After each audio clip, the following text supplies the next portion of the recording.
Consider this your first lesson in the real world, Madison. You're 15 now. That's an adult in my book. Sign the paper or sleep on the porch."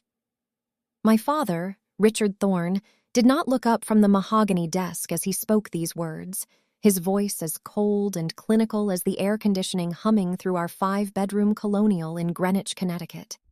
He was tapping a matte black Montblanc Pix pen against a legal-sized document, the rhythmic click-clack of the precious resin against the paper sounding like a death march for my childhood. The document in question was a fixed-term rental agreement, drafted with the same precision he used for his multi-million-dollar real estate acquisitions.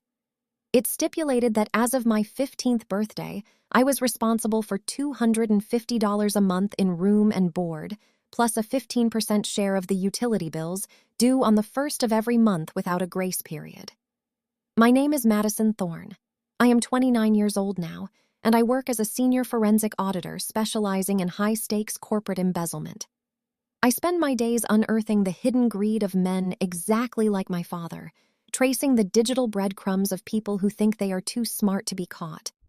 But before I show you exactly how I dismantled my parents' carefully constructed ego and left them shivering in the shadow of their own arrogance, let me take you back to that Tuesday evening in late September, the day the girl I used to be died so the woman I am could survive.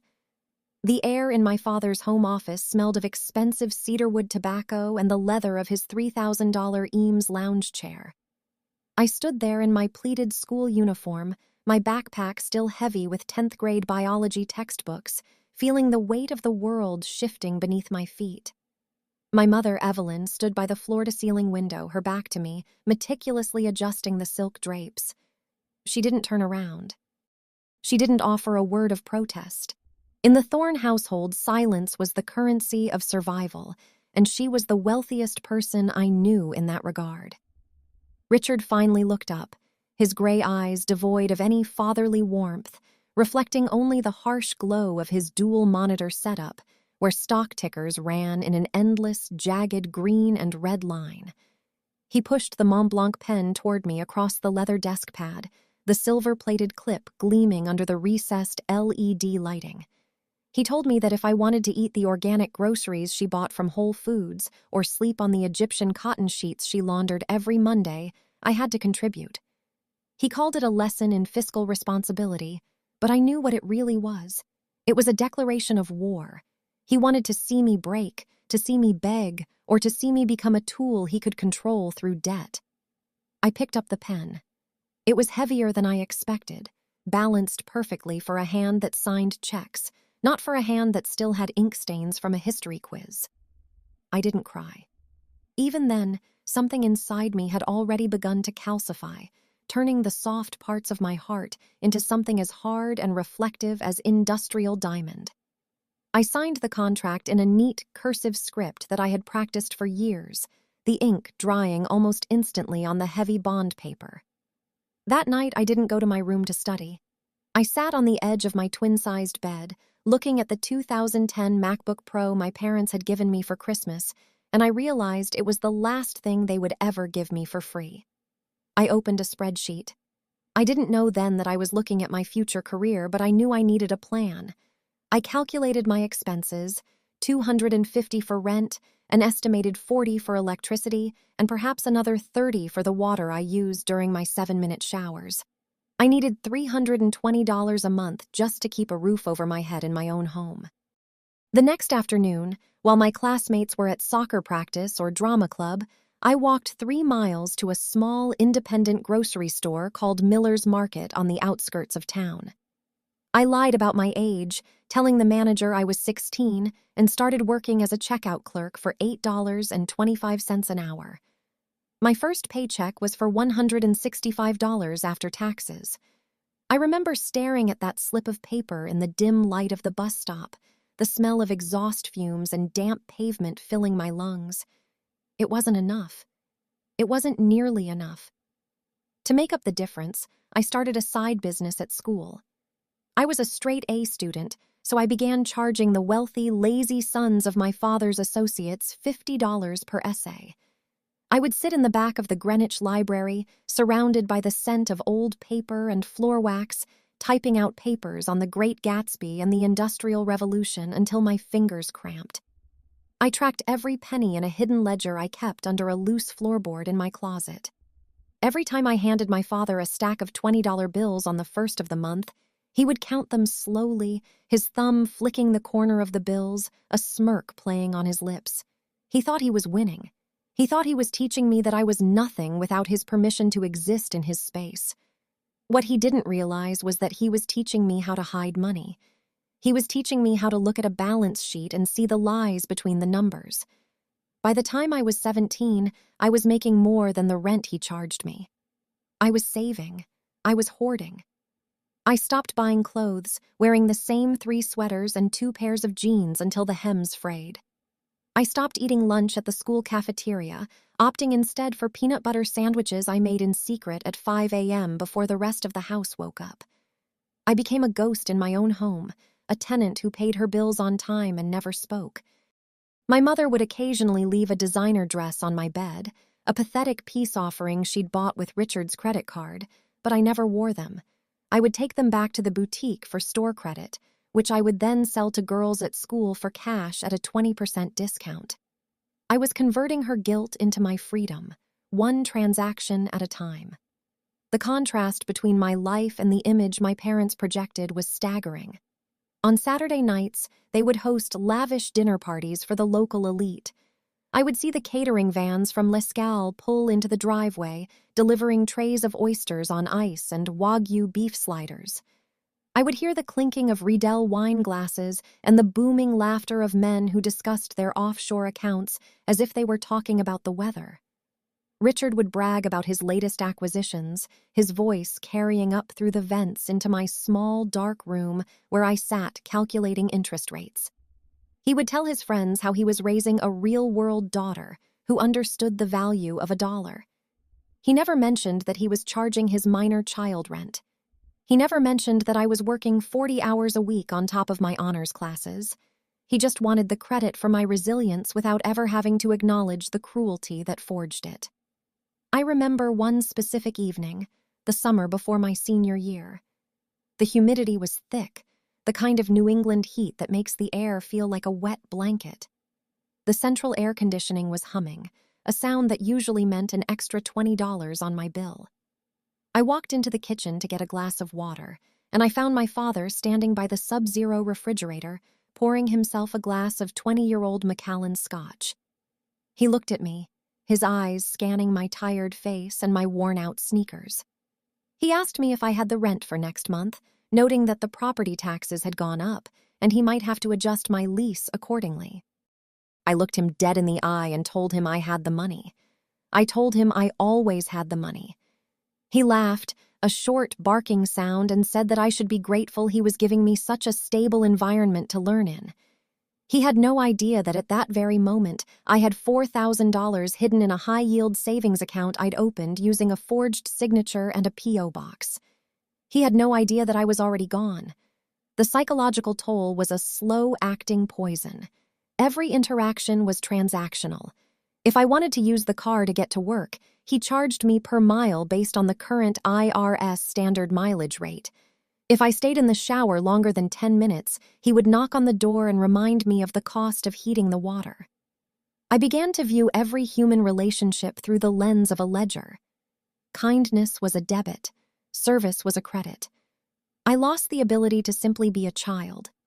I didn't go to prom because the ticket, the dress, and the hair would have cost me 2 months of rent, and I refused to give him the satisfaction of seeing me struggle to pay. Instead, I worked a double shift at the market, listening to the beep of the scanner and the rustle of plastic bags, counting the minutes until I could leave that house forever. My sister Chloe, who was 5 years younger, was treated like a porcelain doll. She didn't have a contract. She didn't have a job. She was given a brand new Jeep Wrangler for her 16th birthday while I was still taking the public bus or walking. Richard told me it was because Chloe wasn't built for the grit like I was. He used my strength as an excuse to be even more negligent, as if my ability to survive his abuse justified the abuse itself. Watching her live the life I should have had was a different kind of pain, a sharp, stinging injustice that I tucked away into a different part of my mind, labeled under unfunded liabilities. I didn't blame Chloe, but I watched her become soft and entitled, exactly the kind of person my father could control with a flick of his pen. I realized then that my father didn't want us to succeed. He wanted us to be beholden to him. He wanted a gallery of people who owed him everything. By the time graduation rolled around, I had been a tenant for 3 years. I had paid Richard Thorne over $10,000 in rent and utilities. I had worked 3 jobs, maintained a 3.9 GPA, and secured a full scholarship to NYU for accounting. The day I moved out, I didn't ask for help with my boxes. I carried them down the stairs myself, the heavy plastic bins scraping against the hardwood floors. My mother stood in the foyer looking at me with a strange, haunting expression, as if she were seeing a ghost. Richard was in his office, of course. I walked in one last time, not as a daughter, but as a departing tenant. I handed him a final check for the prorated rent of the first 12 days of June. He took it, glanced at the amount, and tucked it into his desk drawer without a word. I didn't say goodbye. I didn't ask for a hug. I just walked out the front door, the heavy oak clicking shut behind me, and I felt the air in my lungs change. It was the first time in 3 years I didn't owe anyone for the right to breathe. Now, years later, I sit in my own office in a glass tower overlooking Manhattan. I drive a 2024 Porsche Taycan in gentian blue, a car I paid for in cash with money I earned by catching people who thought they were smarter than the system. My parents think I've forgotten. They think that because I send them a generic card on Christmas and take them to a nice dinner once a year, the ledger is balanced. They have no idea that for the last decade, I have been meticulously documenting every financial irregularity in my father's real estate firm. I know about the shell companies in Delaware. I know about the inflated construction costs on the Hartford project. I know exactly how much he has stolen from his partners to maintain the facade of the Thorne family legacy. And tonight, as I sit here with my own Mont Blanc pen in hand, I am drafting a different kind of document. It's not a rental agreement. It's a whistleblower report for the IRS. I spent my youth paying him for a room I was born to occupy. Now, he's going to spend his retirement paying the government for a life he built on lies. Family isn't a debt you have to pay back with your soul. Family is supposed to be the one place where you aren't an entry on a balance sheet. But in the real world, as my father so kindly taught me, every debt eventually comes due, and I am the one who keeps the books. The financial gap in our house was not just a discrepancy in spending. It was a vast, echoing canyon that defined our worth every single day I spent under that roof. My sister Kennedy was what I came to call the platinum child, a living monument to my parents' vanity and the designated recipient of every luxury their high-interest lifestyle could afford. When her 16th birthday arrived, the celebration was a choreographed display of wealth that felt like a deliberate insult to the contract I had signed only months prior. I remember standing in the periphery of our grand foyer, the air smelling of expensive catering and the floral scent of 24 white lilies, as my father presented her with a small, iconic teal box. Inside sat a Tiffany & Company diamond pendant, a delicate piece of craftsmanship valued at $2,850, which sparkled with a cruel brilliance against her skin. But the jewelry was merely the opening act for the main event waiting in the circular driveway. My father led the crowd outside, his arm draped over Kennedy's shoulders in a gesture of affection I had never once felt, to reveal a brand-new white Audi A4. The car was pristine, its metallic paint shimmering under the afternoon sun, a $44,200 machine wrapped in a red silk ribbon that probably cost more than my monthly rent. Kennedy squealed with a performative delight that made my stomach churn, her manicured fingers grazing the leather steering wheel as my mother stood by, weeping tears of pride for a daughter whose only achievement was existing. The disparity didn't end with the big-ticket items. It was woven into the very fabric of our monthly overhead. While I was meticulously counting out $20 bills to meet my father's demands, Kennedy was granted a $6,200 monthly allowance to facilitate her gap year in Paris, so she could find herself among the cobblestone streets and luxury boutiques of the Rive Gauche. My parents spoke of her travels as a necessary investment in her cultural soul, wiring funds to her Société Générale account with the click of a button while I sat in the dark at my desk, recalculating my gas mileage. I, on the other hand, spent my afternoons and late nights buried in the gritty reality of survival. I worked 32 hours a week at a greasy Shell gas station on the corner of Post Road, a place where the air was a thick, nauseating cocktail of diesel fumes, stale tobacco, and the chemical scent of floor stripper. My uniform was a stiff, ill-fitting polyester shirt in a jarring shade of yellow and red that never quite lost the smell of petroleum, no matter how many times I ran it through the industrial washers at the laundromat. My hands were always stained, the grease working its way into the cuticles of my fingernails until I looked like a mechanic rather than a high school honors student. Every shift was a grueling cycle of scrubbing oil spills off the pavement with bags of clay absorbent and dealing with the impatient, entitled residents of Greenwich who looked through me as if I were a piece of the machinery they were using to fuel their luxury SUVs. By the time I finished my closing shifts at 11 o'clock at night, my back would ache with a dull, throbbing intensity from standing on the concrete floor, yet I still had to walk the 2 miles back to the house because my father had calculated that letting me use the family car for work-related commutes would incur a depreciation cost he wasn't willing to absorb without an additional fee. I would let myself in through the side door, moving like a thief in my own home, and climb the back staircase to my room.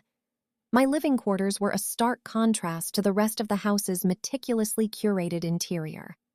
I occupied a small, converted attic space that my father technically classified as a bedroom, though it featured a twin mattress that had lost its structural integrity years ago and a window with a hairline fracture that let in a constant, whistling draft of cold Connecticut air.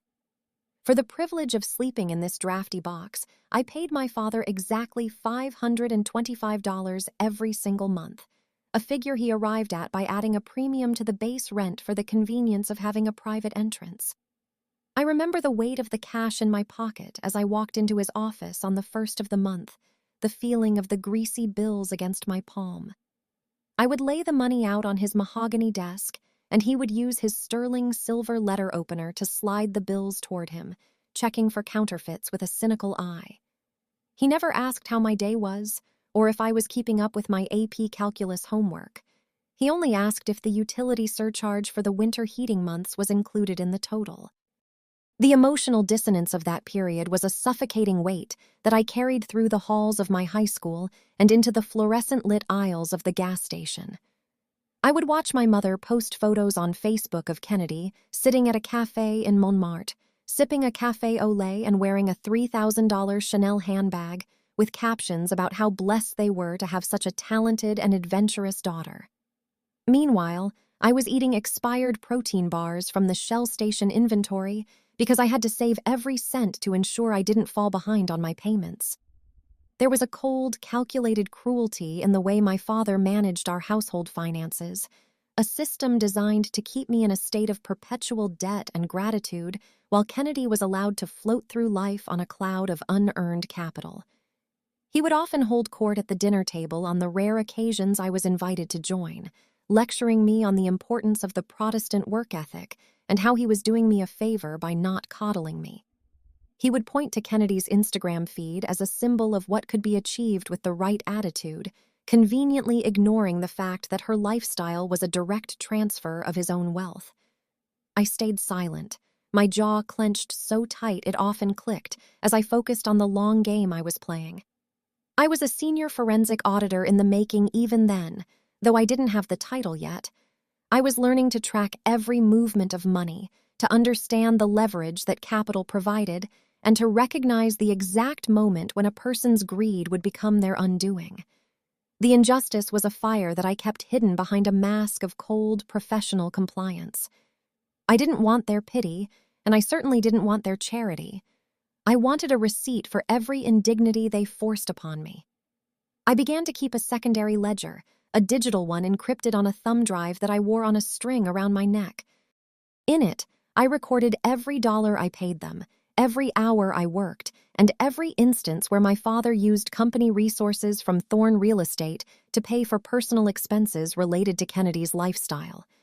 I saw the way he blurred the lines between his corporate accounts and his private life, using a company-leased vehicle to transport Kennedy's belongings or writing off her educational trip to Paris as a business consultation expense. He thought he was being clever, a master of the tax code, but I was seeing the cracks in his foundation before he even knew they existed. He was so busy trying to break me that he forgot I was the one watching the books. The $525 I handed him every month wasn't just rent. It was an investment in my own fury, a down payment on the revenge I was meticulously planning. Every time I smelled the diesel on my skin or felt the cold wind through my broken window, I reminded myself that the numbers never lie, and eventually, everyone has to settle their accounts. I recall a particularly bitter night in January when the temperature dropped into the single digits and the heater in my attic room sputtered and died. I walked down to the main floor to ask my father if he could call a repairman, but he merely looked up from his newspaper and informed me that maintenance of my rental unit was my responsibility as per the verbal addendum to our contract. He suggested I buy a space heater, noting that the increased electrical draw would be reflected in my next bill. I stood there, my breath visible in the hallway, looking at a man who was worth $20 million on paper but wouldn't spend $50 to keep his daughter from freezing. That was the night the last shred of familial loyalty evaporated, replaced by a crystalline, predatory focus. I realized that Richard and Evelyn Thorne weren't my parents. They were adversaries who happened to share my DNA. They were the subjects of an audit that I would spend the next decade completing. As Kennedy sent home postcards of the Eiffel Tower, I sat in my freezing room, wrapped in a threadbare blanket, and began to study the public filings of my father's various LLCs. I learned how to read a 10K before I learned how to drive a car, and I discovered that the platinum life they were giving Kennedy was built on a house of cards that I was uniquely qualified to collapse. Family is supposed to be a sanctuary, a place where you are protected from the harshness of the real world, but for me, the real world began at the kitchen table with a Mont Blanc pen and a rental agreement. I am Madison Thorne, and I have spent my entire life preparing to prove that the most dangerous person in the room is the one who has been forced to pay for their own seat at the table. My father taught me that everything has a price, and I am finally ready to send him the invoice for 29 years of compounded interest on the soul he tried to sell for $525 a month. The ultimate betrayal did not happen with a grand cinematic explosion or a public confrontation, but rather in the suffocating silence of a Tuesday evening on October 12th, precisely at 7:45 p.m., a moment etched into my memory like a scar on a ledger. I was hunched over my desk in the corner of my attic room, the sharp, cold light of my desk lamp illuminating the complex derivatives of my AP Calculus textbook, while the rest of the house hummed with the quiet luxury of people who never had to count their pennies. My father, Robert, entered the room without knocking, the heavy thud of his boots on the floorboards signaling a predatory intent that always preceded a financial extraction. He was carrying a cardboard 12-pack of Heineken tucked under his arm, the green bottles clinking with a sound that felt like ice water in my veins, and he didn't even look at the stacks of notes or the open laptop that represented my only ticket out of that house. He stood over me, smelling of stale hops and the expensive laundry detergent my mother used for his shirts, and demanded a utility surcharge of $120, claiming that my late-night study sessions were driving up the electricity bill to an unacceptable level. I felt a cold knot of panic tighten in my chest as I pulled up my banking app on my phone, the screen glowing with the pathetic reality of my situation, and I told him with a trembling voice that I only had $14.50 left in my account after paying my base rent and the fuel for my commute. He didn't blink or offer a word of fatherly understanding. Instead, his eyes shifted to my TI-84 plus CE graphing calculator, a sleek black device I had meticulously saved for by working double shifts and collecting crumpled tips at the Shell station, a tool that was essentially my lifeline for the exam I was supposed to take in less than 48 hours. Before I could even process the movement, he reached down and snatched the calculator off my desk, his large hand dwarfing the plastic casing that I had treated with more care than I treated my own health. He looked at it with a detached, mercantile interest and informed me that since I was short on the surcharge, he would be pawning it to cover what he called the interest on my delinquency. The absurdity of the situation was a physical weight. A man who earned 6 figures a year stealing a $100 calculator from his teenage daughter to satisfy a manufactured debt.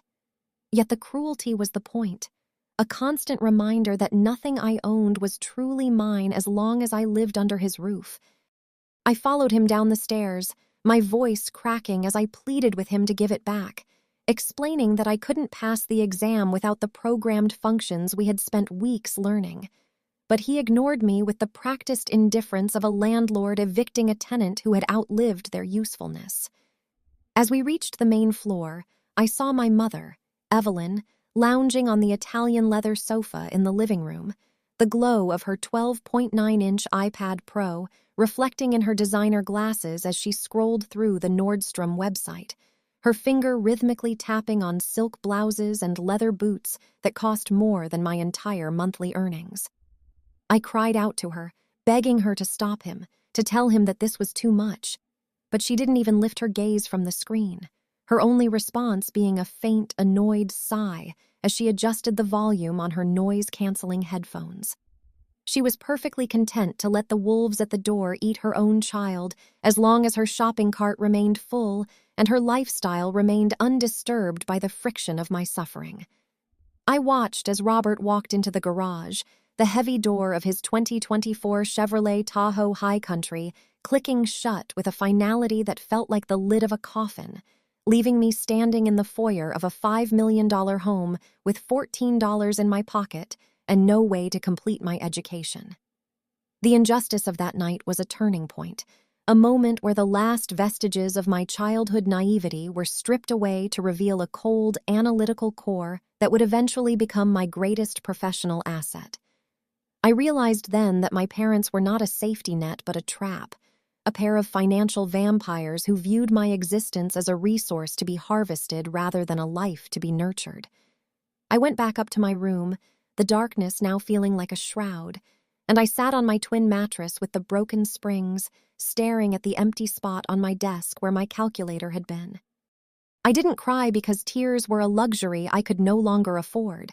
Instead, I opened my laptop and began to download every bank statement and tax return I could find on the shared family drive, my fingers moving with a clinical precision that would one day make me the most feared auditor in the tri-state area.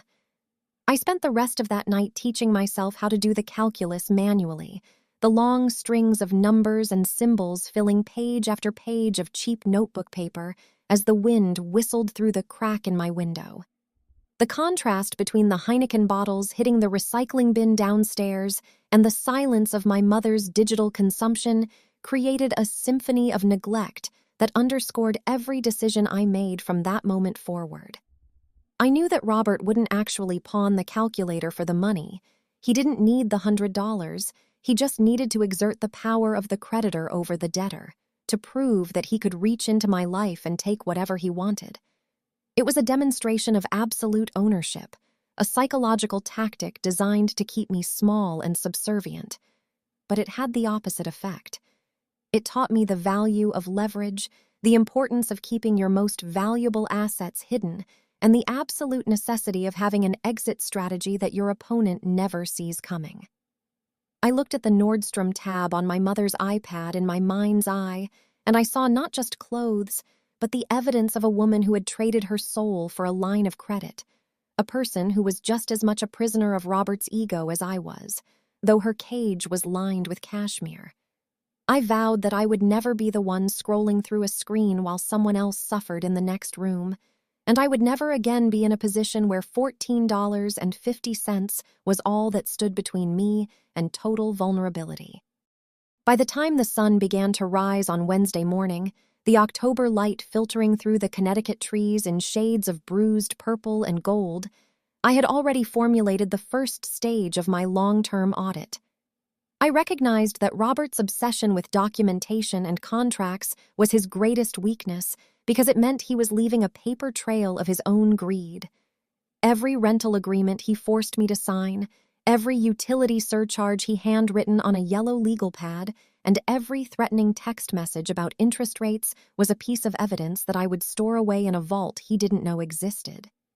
He thought he was teaching me the harsh realities of the real world, but he was actually training his own executioner, providing me with the very weapons I would use to dismantle his reputation a decade later. I walked to school that morning with a heavy heart but a clear mind, my backpack light without the calculator but my resolve heavier than it had ever been. I knew that the $14 in my bank account was temporary, but the knowledge I was gaining of his financial skeletons was permanent.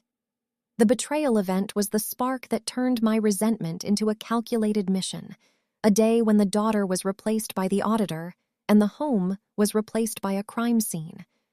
When I finally sat for that AP calculus exam using a borrowed older model calculator from the school's Lost and Found, I didn't just solve for X, I solved for the exact moment I would be able to walk away and never look back. My father's Heineken and my mother's Nordstrom orders were the line items that would eventually balance the scale of my revenge. They believed they were winning because they held the deed to the house and the keys to the cars, but they failed to realize that I was the one who understood the true cost of their arrogance. As I finished the final problem on the test, I felt a strange sense of peace, the kind that only comes when you realize that your enemies have underestimated you so completely that they have already lost. The $14.50 was a beginning, not an end, and the TI-84 was a small price to pay for the clarity of knowing exactly who my parents were. They were not my family. They were my first case study in corruption, and I was going to ensure that by the time I was finished, their ego would be the only thing they had left to pawn.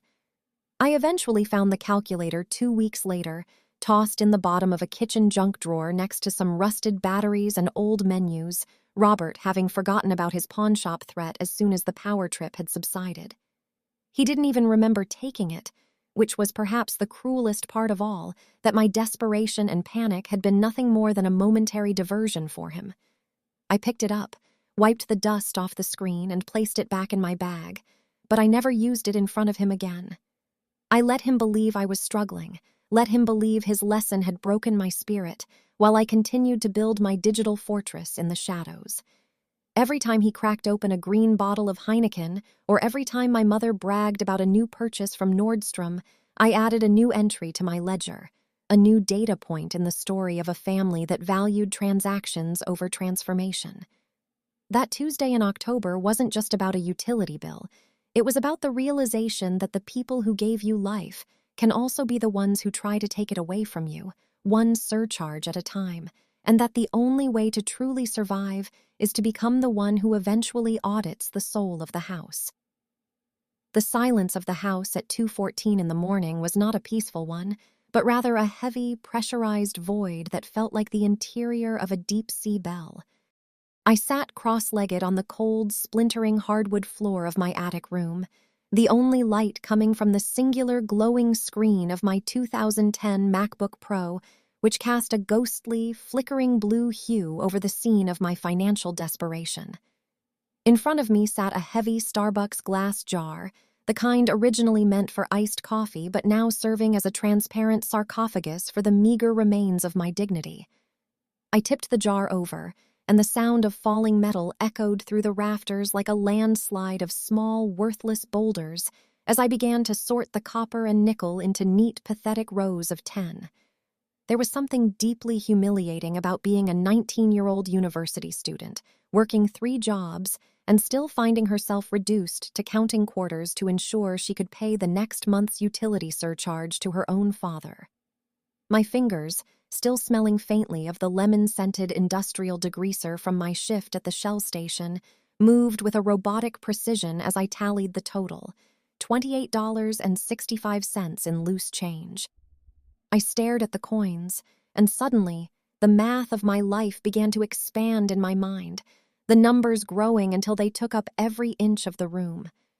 I realized that if I continued to live under the terms of the Thorne family rental agreement until I completed my degree, I would have paid Robert and Evelyn Thorne over $75,000 in rent, utilities, interest, and surcharges. That figure was a physical blow, a massive transfer of wealth from a struggling student to a millionaire couple who viewed their offspring as a passive income stream. In that moment, the last flickering ember of sadness or the desire for parental love was extinguished, replaced by a cold, analytical shift in my brain that felt like a circuit breaker flipping in a dark basement. The girl who wanted her father's approval and her mother's attention died on that floor, and in her place, a forensic auditor was born, a woman who understood that the only language my family spoke was the language of the ledger. I reached out and grabbed a yellow legal pad, the paper crinkling under my touch with a sharp, crisp sound, and I took my black Montblanc pen, the very one I had purchased as a silent act of defiance to match my father's. I drew a thick, unwavering T-chart down the center of the page. On the left side, I wrote the heading Biological Debt, and on the right side, I wrote Market Value of My Silence. Under biological debt, I didn't list love or care because there had been none. Instead, I listed the costs they had incurred by raising me, a figure I knew Robert had already calculated and thrown in my face 1,000 times. But on the right side, the side that truly mattered, I began to list their liabilities. I listed the $6,200 monthly allowance they laundered through a shell company to pay for Kennedy's Paris lifestyle. I listed the suspicious construction invoices from the Hartford project that I had glimpsed on Robert's desk, which didn't match the actual materials being used at the site.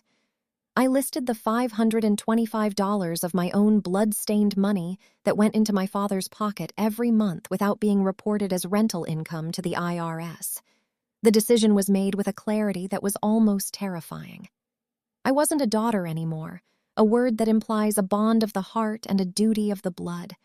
I was a long-term creditor, and I was going to collect every single cent of interest that had accrued on my stolen childhood.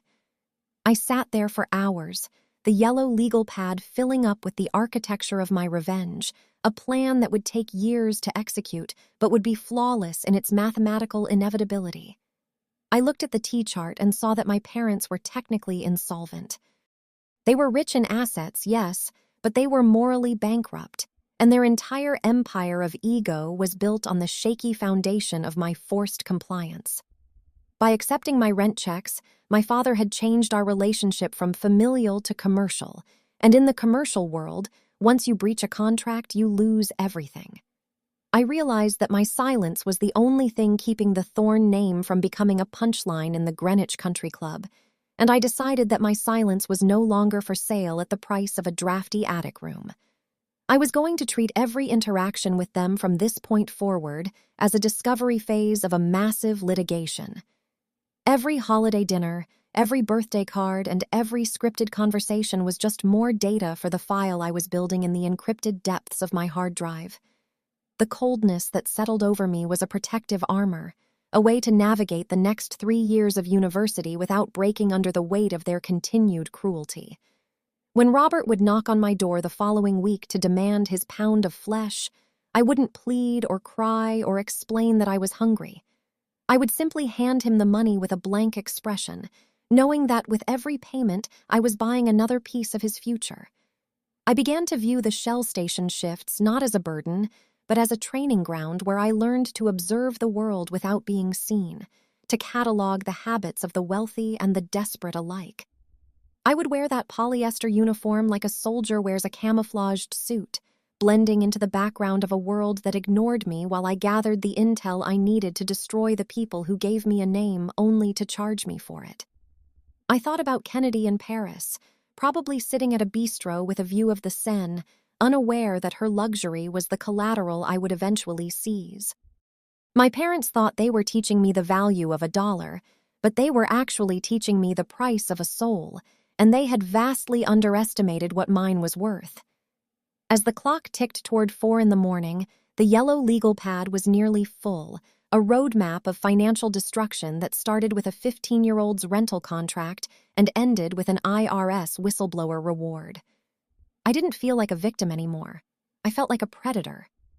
I looked at the Starbucks jar, now empty and transparent, and I saw it as a metaphor for my parents' lives, hollow, branded, and easily shattered. I would finish college, I would get my CPA, I would specialize in forensic auditing, and I would wait for the exact moment when the Thorn real estate firm was at its most vulnerable. I would be the ghost in their machines, the error in their spreadsheets, and the witness they never saw coming. Family isn't a debt you owe your parents for the miracle of birth. It's a social contract that requires mutual respect and protection, and since they had torn that contract up years ago, I was no longer bound by its terms. I folded the yellow legal pad and hid it inside the lining of my backpack, feeling the weight of it against my spine like a weapon. The girl who was afraid of the dark was gone, and the woman who would audit the light had taken her place. The air in the room was still freezing, the draft from the broken window biting at my skin, but I didn't reach for another blanket. The cold kept me sharp. It reminded me that I was alone, and in that loneliness, there was an incredible untapped power. Robert and Evelyn thought they were the ones in control because they held the purse strings, but they didn't realize that I was the one who knew where all the knots were tied. I lay down on my twin mattress, the springs groaning under my weight, and I closed my eyes, visualizing the T-chart one last time. Biological debt versus market value of silence. The balance was shifting. Every hour I worked at the station, every surcharge I paid, every slap of indifference from my mother added to the right side of the ledger. I was building a fortune in resentment that I would eventually cash in for total, devastating justice. My father's Mont Blanc pen felt like a scepter in my hand as I drifted into a shallow sleep, dreaming of numbers that didn't lie and a day when the rent would finally be due for the man who thought he owned me. I was Madison Thorn, and I was the smartest investment my father never realized he had made, an investment that was about to turn into his greatest liability. The morning sun eventually began to creep over the horizon, hitting the Starbucks jar and refracting 1,000 tiny, broken rainbows across the floor where my change had been counted. I stood up, stretched my aching limbs, and prepared for my 8 a.m. class, followed by a 6-hour shift at the station. To the world, I was just another student in a worn-out hoodie, but as I walked past my father's closed office door, I felt a surge of adrenaline. He was in there, probably reviewing his spreadsheets and congratulating himself on his fiscal discipline, never imagining that his biggest threat was currently walking down his stairs. I was a long-term creditor, and I had plenty of time to wait for the payout. The $75,000 he thought he was extracting from me was merely the down payment on the wreckage I would leave behind. I stepped out into the crisp morning air, the Connecticut suburbs looking like a movie set of a life I no longer belonged to, and I headed toward the bus stop with the yellow legal pad pressed against my heart. The game had changed. The rules were mine now, and for the first time in my life I felt truly, dangerously free. The passage of a decade had not softened the sharp edges of my resolve, but rather it had refined my anger into a professional-grade weapon of precision and financial lethalcy. 10 years after I first sat on that drafty attic floor counting copper pennies, I finally gathered my arsenal to initiate the endgame of the Thorn family audit. I walked into the glass and steel monolith of One Liberty Plaza in Lower Manhattan, my heels clicking with a rhythmic, predatory certainty against the polished marble floors as I headed toward the office of Marcus Thorn. Despite the shared surname, Marcus was no relation, but he was a shark of a lawyer whose reputation for corporate evisceration was legendary in the tri-state area. I spent $3,500 just for the initial retainer, a sum that would have been an impossible fortune to the girl at the Shell station, but was now merely a line item in my personal revenge budget. His office was a masterclass in power and intimidation, featuring authentic Eames black leather lounge chairs that smelled of rich hide and success, and floor-to-ceiling windows that offered a sweeping, unobstructed view of the New York harbor that screamed, "I never lose to anyone brave enough to sit across from him."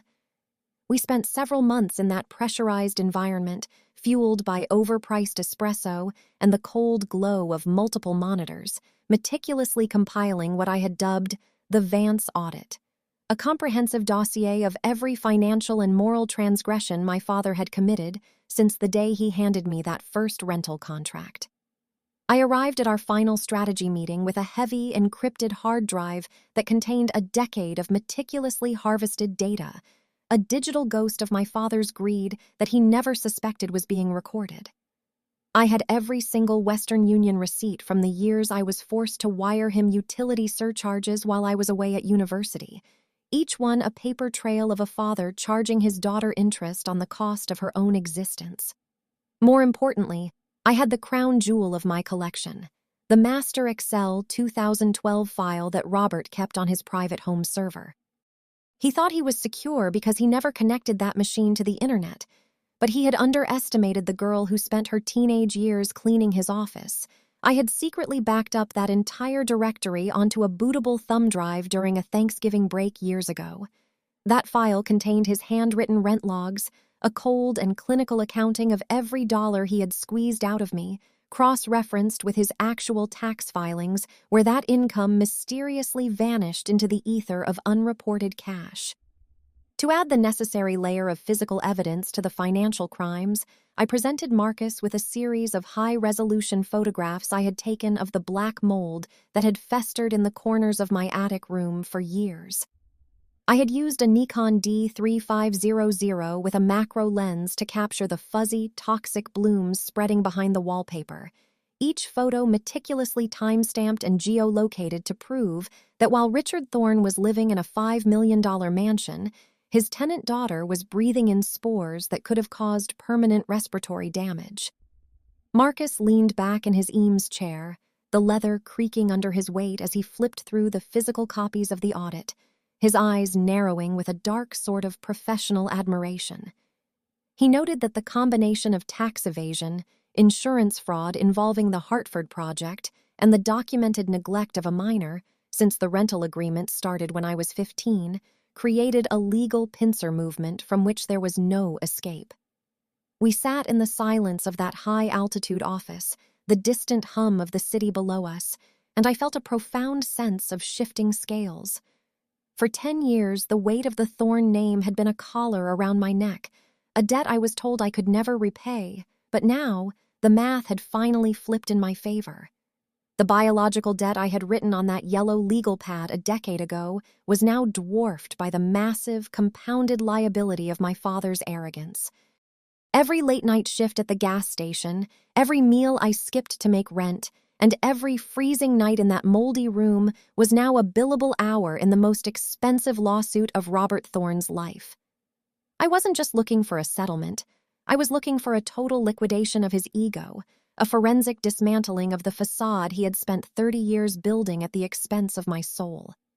The technical detail of the audit was staggering, a testament to my years as a senior forensic auditor where I learned that the devil isn't just in the details, he's in the metadata. I showed Marcus the inconsistencies in the 2024 Chevrolet Tahoe's lease agreement, which my father had written off as a business expense for his real estate firm, despite the GPS logs showing it was used almost exclusively for my mother's shopping trips to Greenwich Avenue and transporting my sister's designer luggage. We looked at the Western Union transfers I had sent from my college dorm in New York City, which Robert had accepted through a series of rotating P.O. boxes to avoid creating a consistent address for his rental business. He had treated his family life like a money laundering operation, and he had been so successful at it for so long that he became sloppy, never imagining that the person he was most domesticating would be the one to eventually apply the audit.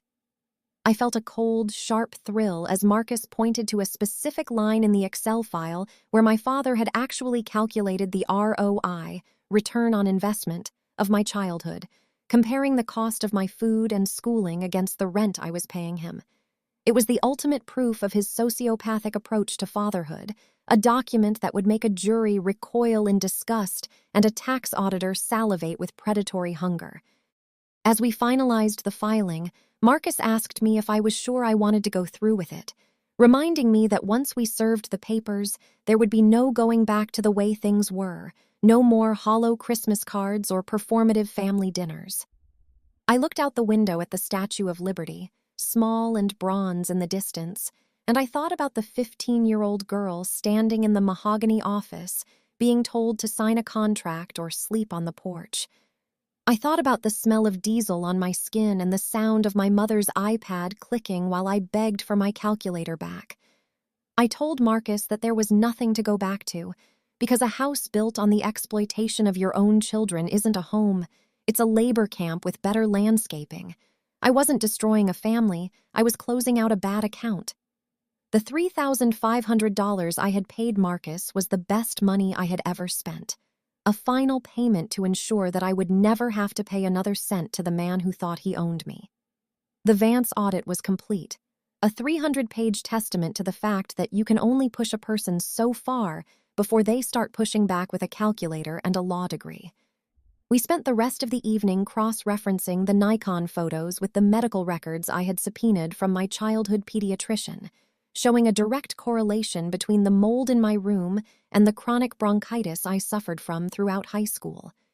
It was a narrative of systematic abuse hidden behind the veil of fiscal responsibility, a story that the Western Union receipts narrated with brutal, repetitive honesty. Every time my father had used his matte black Montblanc Pix pen to sign a receipt for my rent, he was unknowingly signing a confession that I was now ready to broadcast to the world. Marcus began drafting the summons, his fingers flying across his mechanical keyboard with a sound like rapid gunfire, and I realized that the silence I had maintained for a decade was about to end with a deafening roar. My father had taught me that in the real world, everything has a price, and I was about to show him that the price of his cruelty was everything he possessed.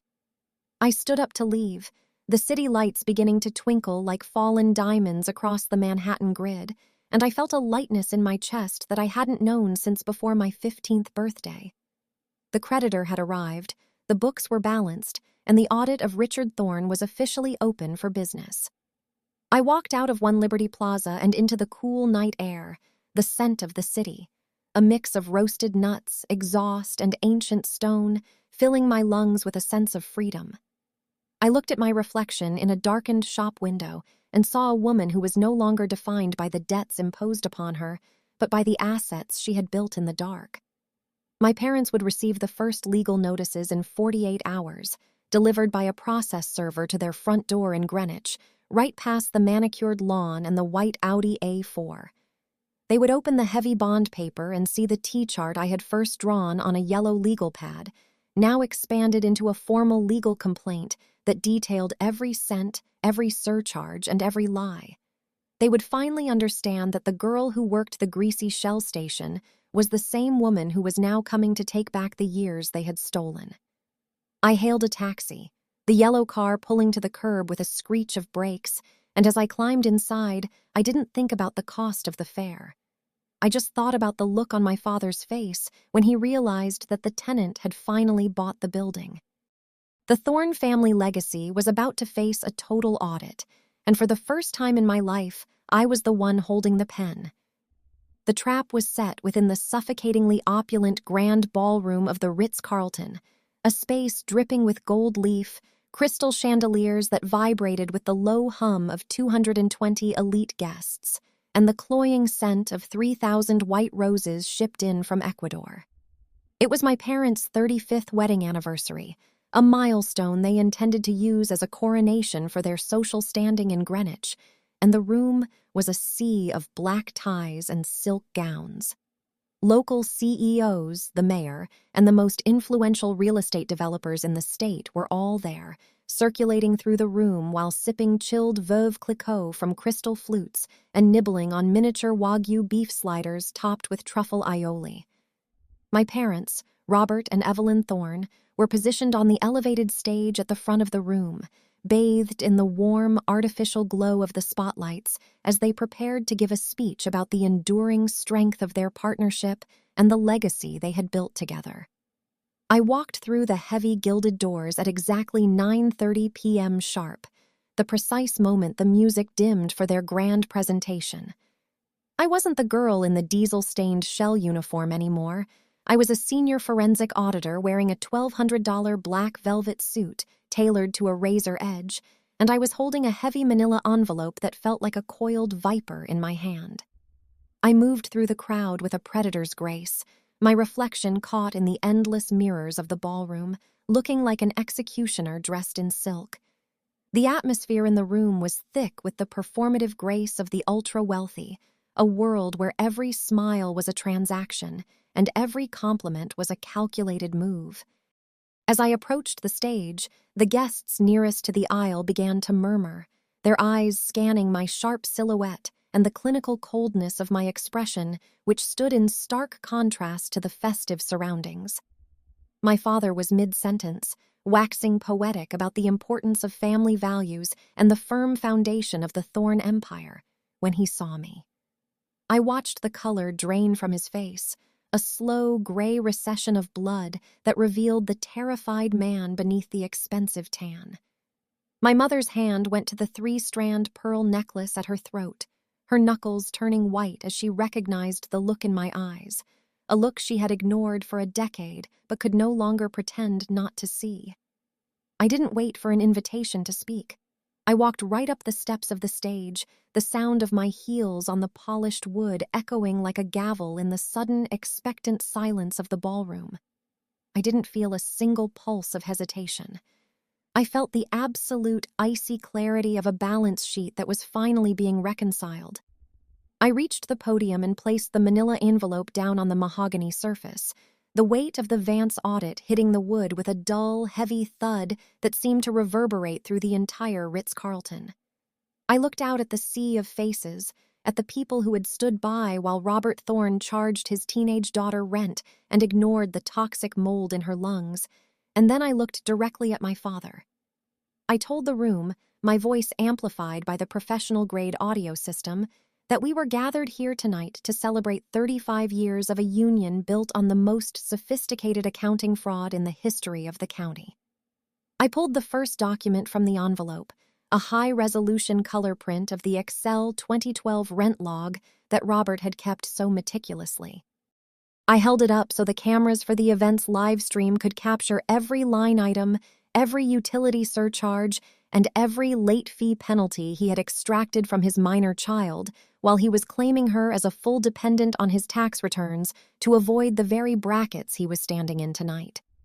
The gasp that moved through the crowd was visceral, a collective intake of breath that stripped the room of its celebratory oxygen. I didn't stop there. I reached back into the arsenal and pulled out the Western Union receipts, fanning them across the podium like a winning poker hand. I detailed for the audience how the money they had invested in Thorne real estate had been diverted to pay for my sister Kennedy's $6,200 monthly Parisian allowance, laundered through construction invoices for the Hartford project. I watched the mayor shift uncomfortably in his seat and the CEOs lean in with a sudden panicked interest as I began to list the specific shell companies my father had used as to hide his rental income from the IRS. The manila envelope was a bottomless well of betrayal, containing the Nikon photographs of the black mold in my bedroom time-stamped with the date of my high school graduation, placed side by side with receipts for the $44,200 Audi A4 sitting in the driveway. I wasn't just exposing a fraud, I was performing a live forensic autopsy of the Thorne family legacy in front of the very people whose respect they craved more than life itself. My father tried to reach for the microphone, his hand shaking with a combination of rage and pure, unadulterated fear. But I stepped in front of him, my velvet-clad shoulder a barrier he didn't dare cross. I told him that this wasn't the real world he had promised to teach me about, but rather the consequence of it. He had taught me that everything was a contract, that every relationship was a debt, and that silence had a market value. I informed him and the 200 horrified guests that the market value of my silence had just expired, and that the IRS and the state attorney's office had been delivered identical manila envelopes at 9 o'clock that evening. The celebratory champagne suddenly looked like vinegar in the glasses of the guests. The Thorne anniversary wasn't a coronation anymore. It was a crime scene. I watched the security guards at the back of the room hesitate, unsure of whether to intervene in a family matter that was rapidly turning into a federal investigation. My mother began to sob, a harsh, ugly sound that the microphone caught and broadcasted to the rafters, but I felt no pity. I remembered her scrolling through Nordstrom while I begged for my calculator, and I realized that the silence she had chosen then was the same silence that was suffocating her now. The execution was clinical and complete. I spent the next 10 minutes reading off the precise dollar amounts of the embezzlement, the interest rates he had charged me, and the exact cost of the medical treatments I required for the respiratory issues caused by his neglect. I transformed the grand ballroom into a courtroom where I was the judge, the jury, and the star witness. By the time I reached the final page of the audit, the prestigious guests were already beginning to edge toward the exits, desperate to distance themselves from the radioactive wreckage of the Thorne name. My father looked smaller than I had ever seen him, his $5,000 tuxedo hanging off his frame as if it belonged to a ghost. He looked at me with a hatred that was finally honest, stripped of the veneer of fatherly discipline, and I met his gaze with the cold, unblinking eyes of a creditor who had finally received her payout. I had spent 15 years being an entry on his balance sheet, a liability he tried to turn into an asset, but I had played the long game and waited for the compound interest of his arrogance to reach its peak. As the room emptied and the waitresses began to clear the untouched Wagyu sliders, I gathered my documents back into the manila envelope. I had done more than just bankrupt their ego. I had rendered them socially and legally insolvent. The Thorne family name, which had been synonymous with Greenwich excellence, was now a lead weight that would drag them through years of litigation, audits, and public shaming. I walked off the stage, my black velvet suit catching the fading light of the ballroom, and I didn't look back. I didn't need a goodbye or an apology. The numbers had spoken for me, and the numbers never lie. I walked out of the Ritz-Carlton and into the crisp night air, feeling the weight of the 10-year audit finally lift from my shoulders. The girl who had counted pennies in a Starbucks jar was gone, and the woman who had brought down an empire was standing in her place. I hailed a car, a black sedan that pulled up to the curb with a quiet, professional efficiency, and as I settled into the leather seat, I realized that for the first time in my life, the ledger was perfectly, beautifully balanced. Family is often described as a circle, a bond that has no beginning and no end. But for the Thornes, it was a pyramid scheme where the people at the bottom were crushed to support the view at the top. I had simply pulled the foundation out from under them. As the car drove away from the hotel, leaving the lights of the ballroom behind, I thought about the moral of the story my father had started on my 15th birthday. He wanted to teach me a lesson about the real world, and I had learned it better than he ever expected. The real world isn't about who you know or how much you can steal. It's about who holds the receipts. I am Madison Thorne, and tonight I close the books on my childhood with a final, devastating entry. There would be no more rent to pay, no more surcharges for my existence, and no more debt to a man who never understood that his most valuable investment was the one he treated with the most contempt. The audit was over, the debt was settled, and the silence was finally mine to keep for free. I did not wait for a polite invitation or a pause in the curated festivities to make my move. Instead, I strode directly toward the podium where the Silver Shore microphone stood like a silent witness to the evening's impending devastation. I tapped the mesh head of the microphone with my index finger, the sharp, hollow thud echoing through the high vaulted ceilings of the grand ballroom and cutting through the soft violin concerto that had been playing in the background. With a voice that was as cold and steady as a winter morning in the Connecticut Sound, I looked directly into the camera of the event's live feed and said that we should all raise a glass to the man who taught me that everything in this world, even a daughter's love and a child's safety, comes with a meticulously calculated price tag. The air in the room seemed to vanish as I flipped open the heavy manila folder, the crisp edges of the paper snapping in the silence as I began to read the dates and figures that had defined the last 14 years of my existence. I started with November 2014, reciting the entry for $525, followed immediately by December 2014, where I noted the same $525 plus a $50 late fee that had been assessed because my bus from the Shell station was delayed and I had been precisely 4 hours tardy with my payment. As I spoke, I signaled to the technician in the back, whom I had paid triple his hourly rate to follow my cues, to project the scanned images of my 15-year-old self's lease agreement onto the ballroom's massive 60-foot presentation screen. The image of that contract, signed in my shaky, adolescent hand and countered by my father's aggressive, sweeping signature with his Mont Blanc pen, loomed over the crowd like a digital guillotine, the black ink stark against the white background. The silence that followed was so absolute, so heavy and pressurized, that when a guest at the front table accidentally knocked a cocktail shrimp off their porcelain plate, the sound of it hitting the marble floor felt like a thunderclap in the vacuum of the room.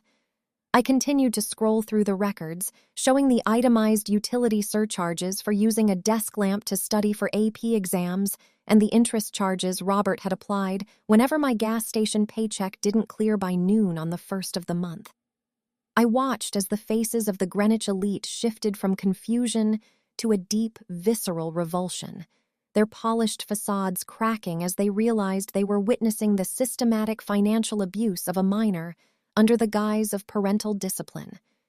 The most devastating blow, however, occurred at the center table where my father's primary business partner, a man named Arthur Sterling, was sitting with a $3.1 million joint venture contract tucked inside his breast pocket.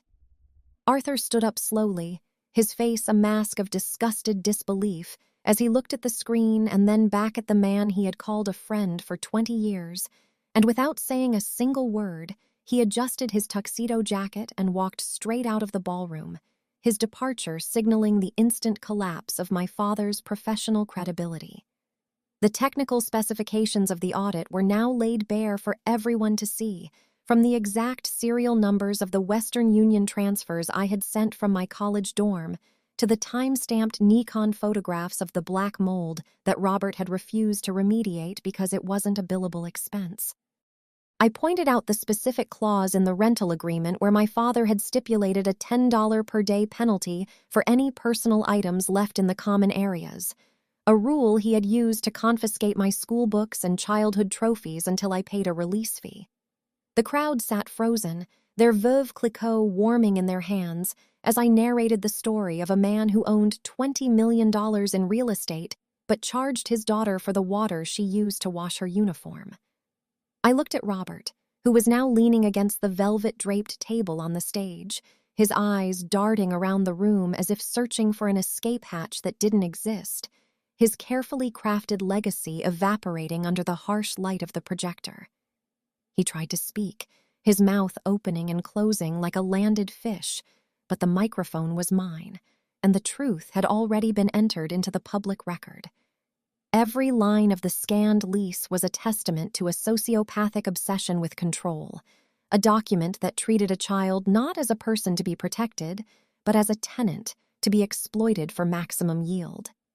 I highlighted the section where he had calculated the square footage of my attic room, 312 square feet, and charged me a premium because it had a separate entrance, conveniently omitting the fact that the entrance was a narrow, unlit fire escape that froze over in the winter.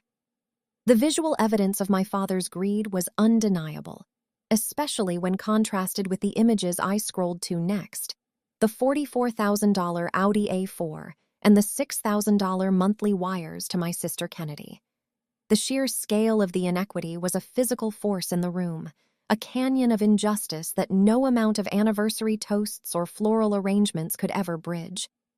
I saw the mayor whisper something to his security detail and quickly move toward the side exit, realizing that being photographed within 10 feet of Robert Thorne was now a political liability that no campaign contribution could fix. I moved on to the corporate irregularities, showing the audited construction costs from the Hartford project that I had cross-referenced with my father's private logs, proving that he had been overcharging his partners by nearly 20% to fund his personal lifestyle and Kennedy's Parisian adventures.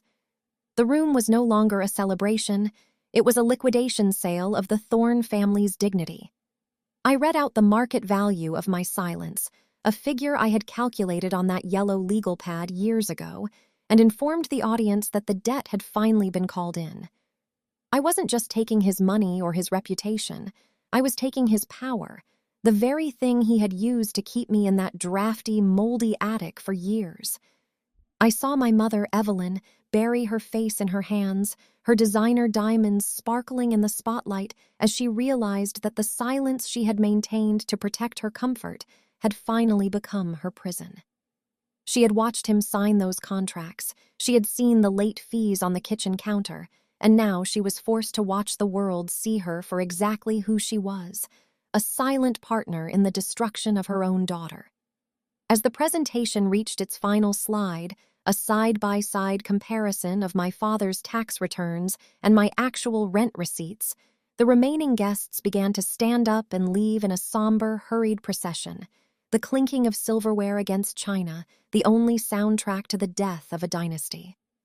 I stood at the podium until the very last person had exited the grand ballroom, leaving only my parents, the stunned catering staff, and the mountain of evidence projected on the screen behind me.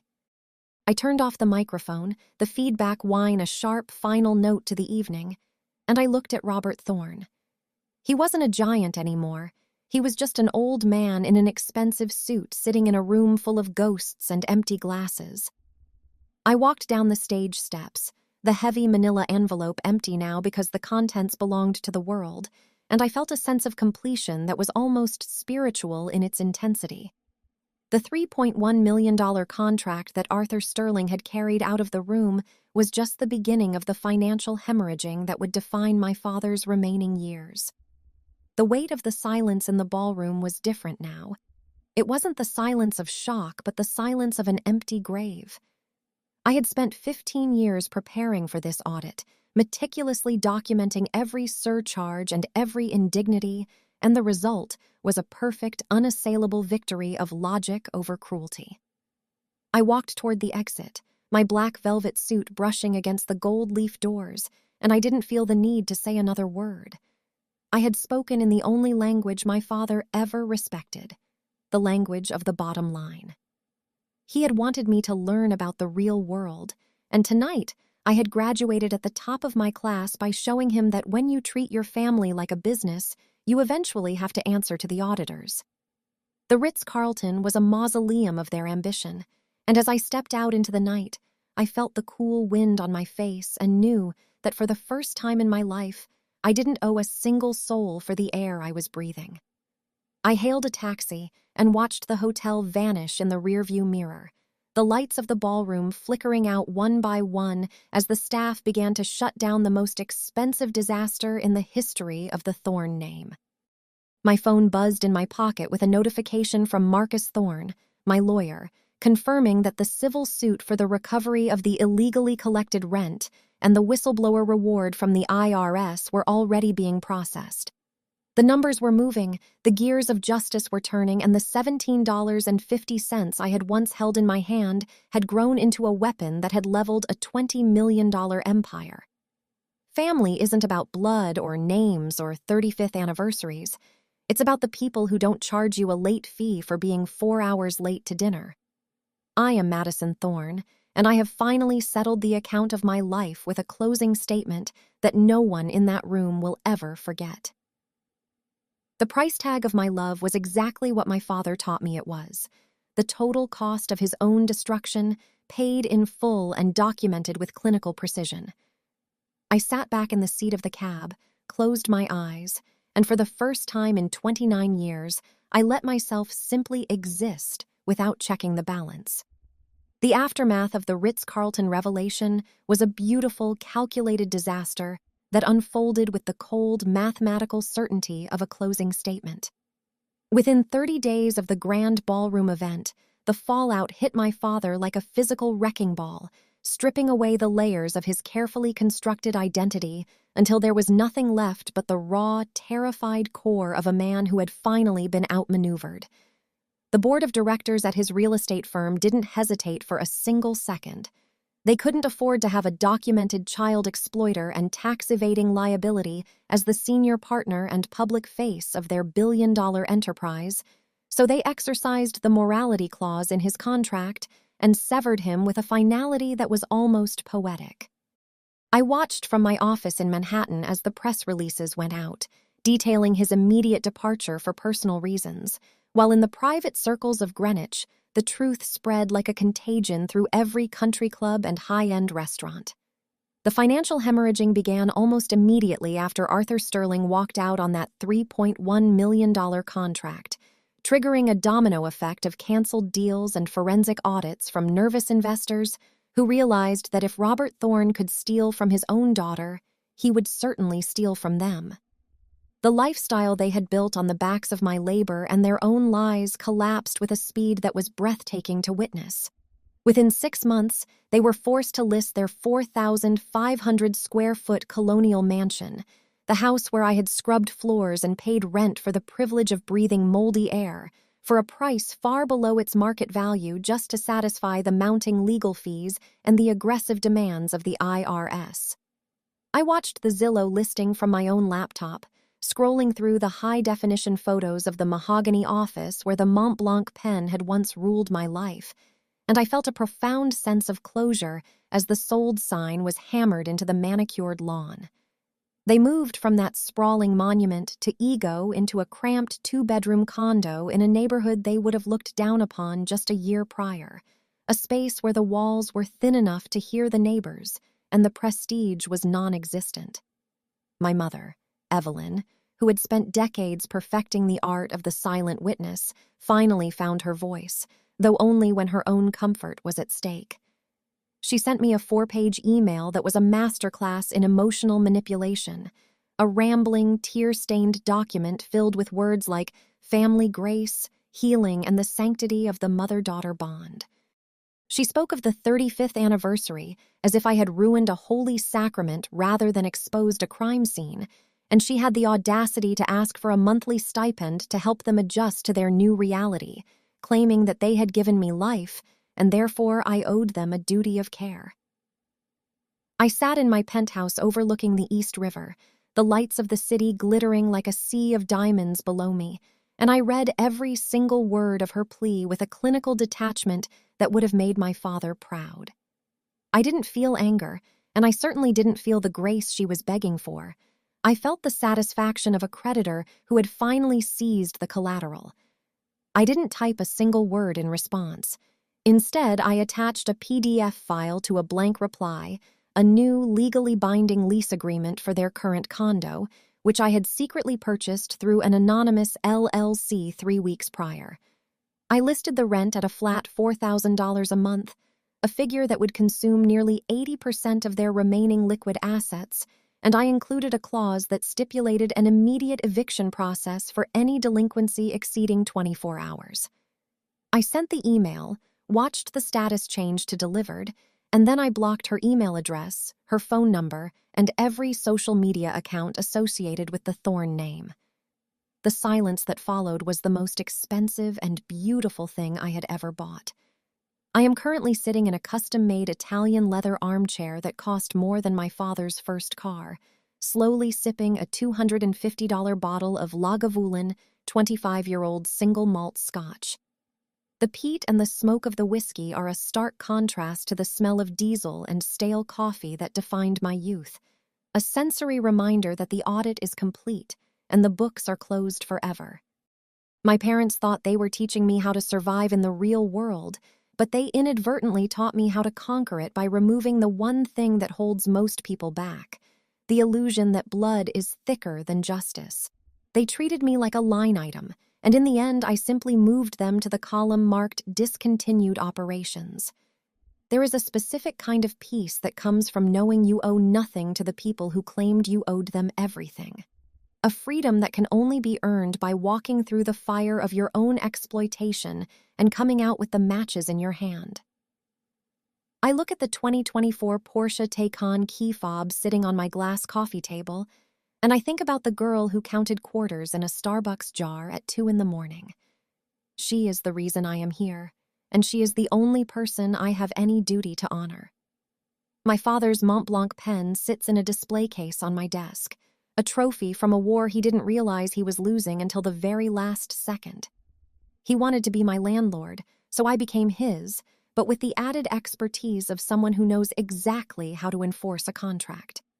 The Thorne family legacy is now just a series of closed files in a lawyer's office and a cautionary tale whispered in the hallways of firms like the one that fired him. I have audited my own life, purged the liabilities, and maximized the assets of my own autonomy.